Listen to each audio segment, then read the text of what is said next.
Ed here with the Digital Digest, and today I'm sharing my first update on my experience with the Microsoft Surface Pro 11 for 2024.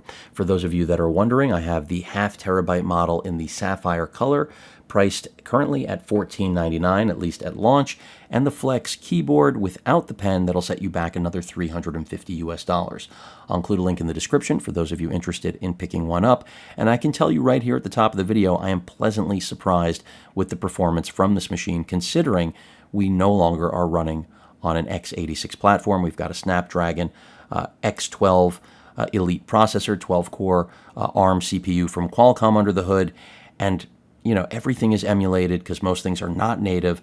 But luckily, I have not really run into compatibility issues other than with some games. I'll get to that a little bit later.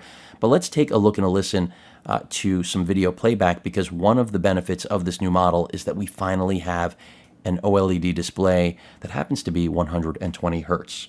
So I'm killing the studio lights, and as I said, let's take a look and a listen.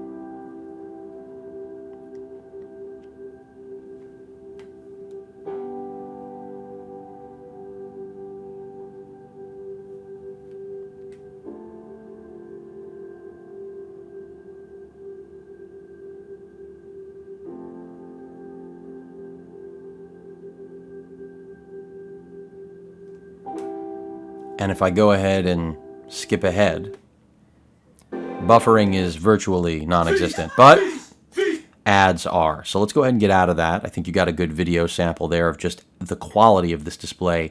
Now let's take a listen to what dialogue sounds like. And in fact, when volume is at 100%, my experience has been that it's actually too loud. So I'm going to go ahead and start this.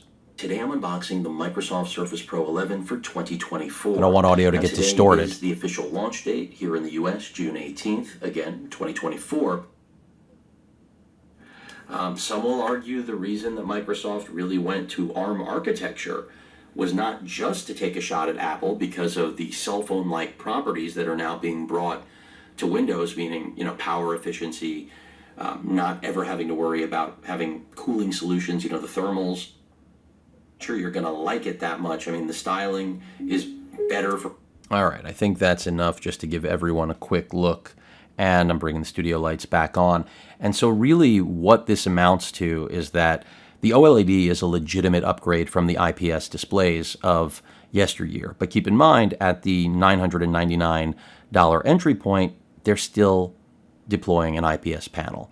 And even at the $1,200 price point, they're still deploying an IPS panel. So you have to spend $1,500 to get the new display, and I would argue that is the real upgrade this generation. While all of the focus has been on the Snapdragon processor and the fact that we now will get better battery life and, of course, Copilot with all of the AI features that Microsoft has been touting. After all, this is the first machine to truly sport it, although many are coming out and some have already launched. I would say the AI thing is a total gimmick at this point. It's not that there isn't a lot of potential. It's that right now, it's just a lot of potential. And for many of you, it's just a big creep show with the recall feature, myself included. I don't think it's cool that Microsoft is trying to transition their business model into becoming another Google. And that is how I perceive the entire AI push. It gives companies like Microsoft, Samsung, Apple, all of these companies that traditionally make their money in hardware and software a way to now farm data in ways they never could have imagined. So it's not that I'm anti-AI, it's just I don't think we're at a point yet where I'm particularly comfortable with the balance that AI has to offer. And the irony is I know many people that have absolutely no qualms about AI, and meanwhile they're worried about privacy when it comes to other digital assistants. So go figure. At any rate, so really the OLED is the star of the show. And the reason I say the Snapdragon is not the star of the show is that the thing it does best, in my opinion, is really just the extra battery life. When it comes to performance, I think you're still going to be better suited with Intel's chip in the Surface Pro 10. So that really tells you what you need to know. Yes, you'll have less battery life, but compatibility and overall performance will still exceed what you get out of this ARM chip. And don't get me wrong, I love that the ARM platform has emerged in the way that it has, but we also have to be realistic about what it's capable of. And that's why I often say this to me is a machine clearly aimed at Apple customers, because PC customers who actually are enthusiasts will inherently have, in my opinion, reservations about the fact that they know compatibility is going to come up at one point or another. And again, I will reiterate, I haven't really hit any compatibility issues except for with some games because of anti-cheat software not being able to recognize the CPU because it's not an x86 processor. And that can easily be amended by the developers of that software. The question is, when will it, if ever, occur? So let's do a quick speed test. This has Wi-Fi 7 on board. Wi-Fi performance has been excellent, so it's something I want to share with all of you. I do have a 5 gig connection, so that doesn't hurt, but you have to have, obviously, a machine with Wi-Fi 6E or better to really even find yourself with gigabit wireless connectivity. And I have been consistently getting over a gig. Here we're coming in at 843 on the down. It is symmetrical, so I expect it to be very similar on the upload side. But I've had no connectivity issues with the Surface Pro 11 thus far. And that's one thing I'll say about having the Qualcomm chip under the hood, is that I think this didn't make this generation of Surface Pro a better computer. I think it made it a better tablet. Write that down. Because I do really think that's the bottom line with this. Other than the fact that Microsoft is definitely making more money on deploying the Snapdragon chips than they would if they were using Intel. I won't say than AMD, but possibly still better than AMD. And that's just because Qualcomm's scale is just insane at this point because of the breadth of the smartphone market and really Qualcomm running that show. So, things like changing orientation from portrait to landscape are much more smartphone-like than ever. I'll show you that in a moment.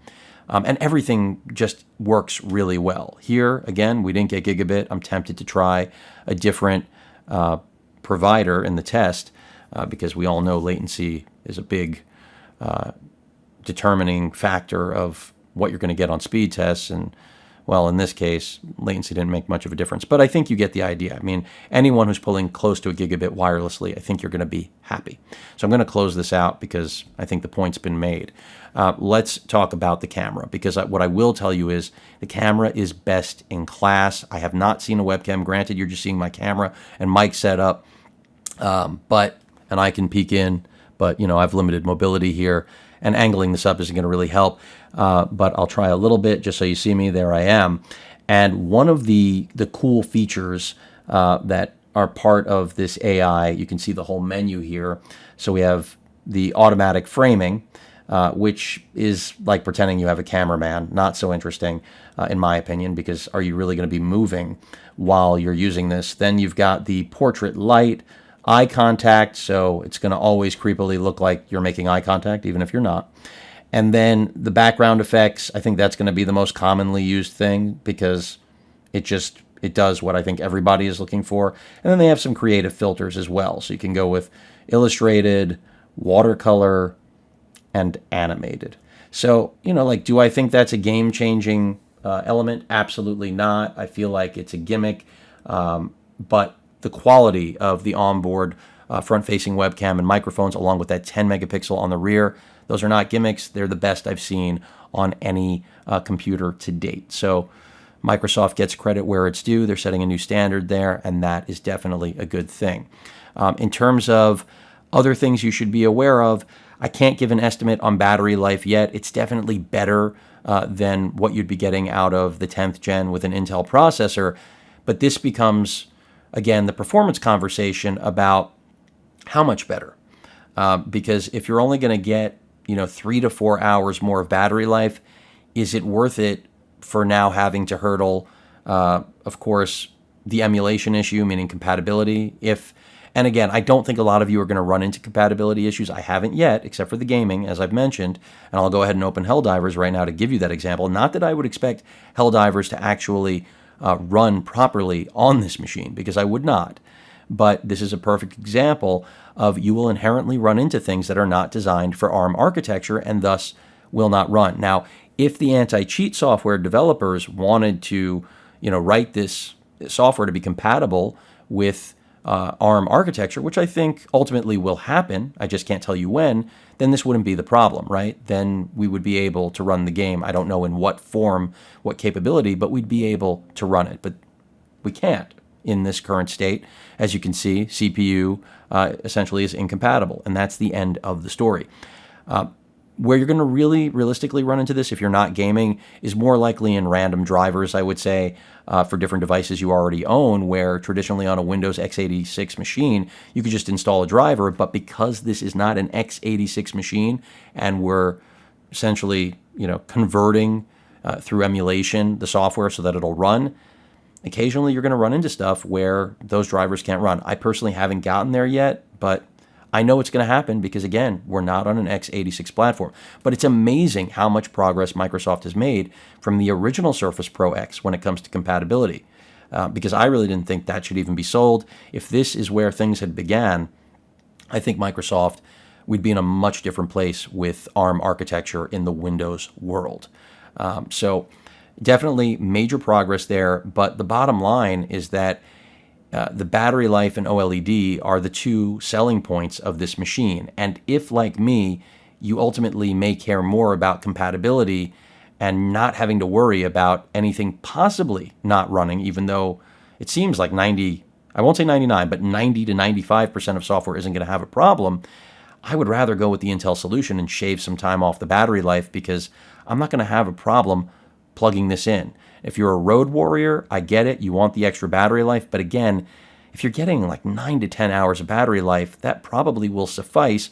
And even though this thing could get more battery life, again, at the expense of compatibility, I'm not sure I would want that for business or pleasure. But then you have the part of the equation where you get a better display than anything on any Intel-driven Surface Pro ever made. So there's a rub there, and I guess it's going to just come down to what your own personal likes and dislikes are. Where are your priorities? I personally would have more performance than an OLED display, and that's proven by the fact that I own the Asus Acronym, which of course doesn't have an OLED, but is the only tablet on Earth with an RTX 4070 on board and 32 gigs of RAM. So point made there.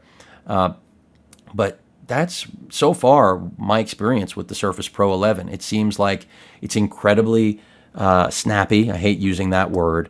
Of course, as you know, the keyboard can now be used wirelessly, so if you want to use it in this capacity, you can. But you may have noticed it came up with a battery life meter, and that's because this does need to charge up. And I will say that in pricing this, I do think Microsoft coming up with a $350 price point just because they added Bluetooth is pretty grotesque. But keep in mind that when you go and get the keyboard for the Samsung Tab S9 Ultra, it's not going to work wirelessly, and it's just as expensive. So drink that in, because context often is everything. Not always, but in this case, I think it is. So it's definitely too expensive in my opinion, but as consumers, everyone keeps buying all this crap at such inflated prices. It's like Apple led the way, Samsung followed, and Microsoft followed. Everybody's doing it, right? Except for more obscure manufacturers that are not as mainstream like OnePlus. I can't really throw that into the argument with something like a Surface Pro. And also, when I talk about Android tablets, like I have been, yes, I love the Tab S9 Ultra. I like that it has a bigger, better display than what you're getting here, higher res, higher peak brightness, and that's not a knock on the peak brightness here.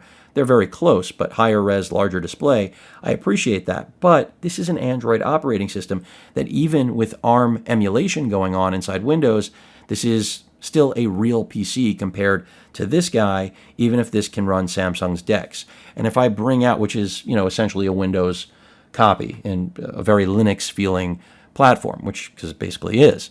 If I bring in something like this, Lenovo's Tab Extreme, this comes with a keyboard, comes with a pen, has a great display, solid processor, another flagship Android tablet that'll set you back now. I think it's about $1,000. But again, it is not a computer. Certainly feels like one because of the ThinkPad style keyboard and even pointer. But I think you get the picture, the point that I'm making, which is that I'm still going to tell you that if what you want is a tablet that really can do everything, the Surface Pro is still the best product of that kind if lightweight And, being polished is really what you're after. Before I connect that, I just wanted to show that transition that I was talking about, because when I said that the Snapdragon processor makes this a better tablet, I meant it. I mean, this feels more like a smartphone experience than ever before. Virtually no battery drain when it's sleeping, very little.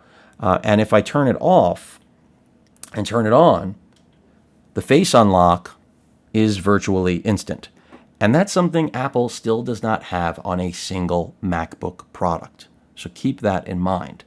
It seems it's trivial to PC users, but I know that Apple users, if and when they finally get facial recognition, Face ID, they're gonna flip over it. But they could have it today if they come over to the Surface Pro 11. So for me personally, I don't know that I would be well served by the Surface Pro 11, because I generally want something with a little bit more power, and this is definitely more about battery life than it is about computing power. And while the synthetic benchmarks have all been really excellent, that's very much a play out of Apple's playbook, which is all synthetic and not real world. And I'm not a fan of when manufacturers do this. It doesn't matter if they're Apple or if they're Microsoft. I feel like it's just bullshit marketing that we don't really need, but manufacturers think they need in order to convince us that their products are worth buying. And I get it. I just think it's disingenuous. When you start, I'll always go back to Apple claiming that their integrated GPU could perform like, I think it was a 3090 years ago, they claimed, and people actually bought that bag of crap. I don't like those type of lies being perpetuated. It turns the industry on its head, and ultimately it means that people who actually care about performance get screwed. And well, everyone else who doesn't know the difference, well, they're getting screwed too. They just don't know it. So again, I think that if battery life is at the top of your list, and fit and finish is really par excellence here with what Microsoft has done. I think everyone has copied this design, and that is, well, the highest form of flattery. Ask Apple, when someone does it really well and then everybody copies you, you're doing something right. So Surface Pro 11, I can recommend, but again, you just have to understand that you're getting a little bit more battery life. You're getting an OLED display. I recommend doing that, by the way. I do not recommend buying the Plus versions, the $999 or the $1199 models. It's not that the processing performance is going to be drastically different on the Plus version of the Snapdragon X versus the 12-core in here. It's all about that OLED display. And really, to me, at this point in time, it does seem like the story with this processor is that it's not that it outperforms the Intel counterpart that we saw on the Surface Pro 10. It's that it performs almost as well as it, but with better battery life. Of course, the trade-off is possibly compatibility, and that's the rub. And considering that this is, in my opinion, really the first true ARM offering, unlike the original Surface Pro X, I think they did a great job. The only thing that I feel is a little bit of snake oil is really the AI Copilot at this point. And I'll probably end up doing a dedicated video about Copilot. But right now, I am not going to recommend this to anyone because of Copilot. I would only recommend it because, again, you want essentially a 2-pound, 2-in-1 computer that can be an excellent tablet, even running Android stuff, right? Not just Windows. And then also, as soon as you want it to become a full-blown laptop, you've got it, as long as you own a type cover. And then if you need to take notes and you've got the pen, you're going to get another best-in-class experience. I do still wish we had a micro SD card slot. I also think it's pretty egregious, the capacities of the internal SSDs, the NVMEs topping out at a terabyte. For $1,500, they could have made this a gig, and they could have made the $2,100 model with the 32 gigs of RAM. They could have made that a 2 terabyte NVMe. When I see those things and I know the cost and I know that they want, $1,500 for this, $1,700 for the one with a 1 terabyte drive, that's where I'm just like, come on, Microsoft. This is not the Microsoft I grew up with. But it's 2024, and what can I tell you? We've got a Sapphire ARM-driven Surface Pro 11, and it's very cool, and it's going to make a lot of you happy. just because of that extra battery life and the OLED. And that's really the bottom line so far with the Surface Pro 11 for 2024. Any questions or comments, please feel free to post them at that like button. And as usual, please feel free to subscribe and please stay safe. Later.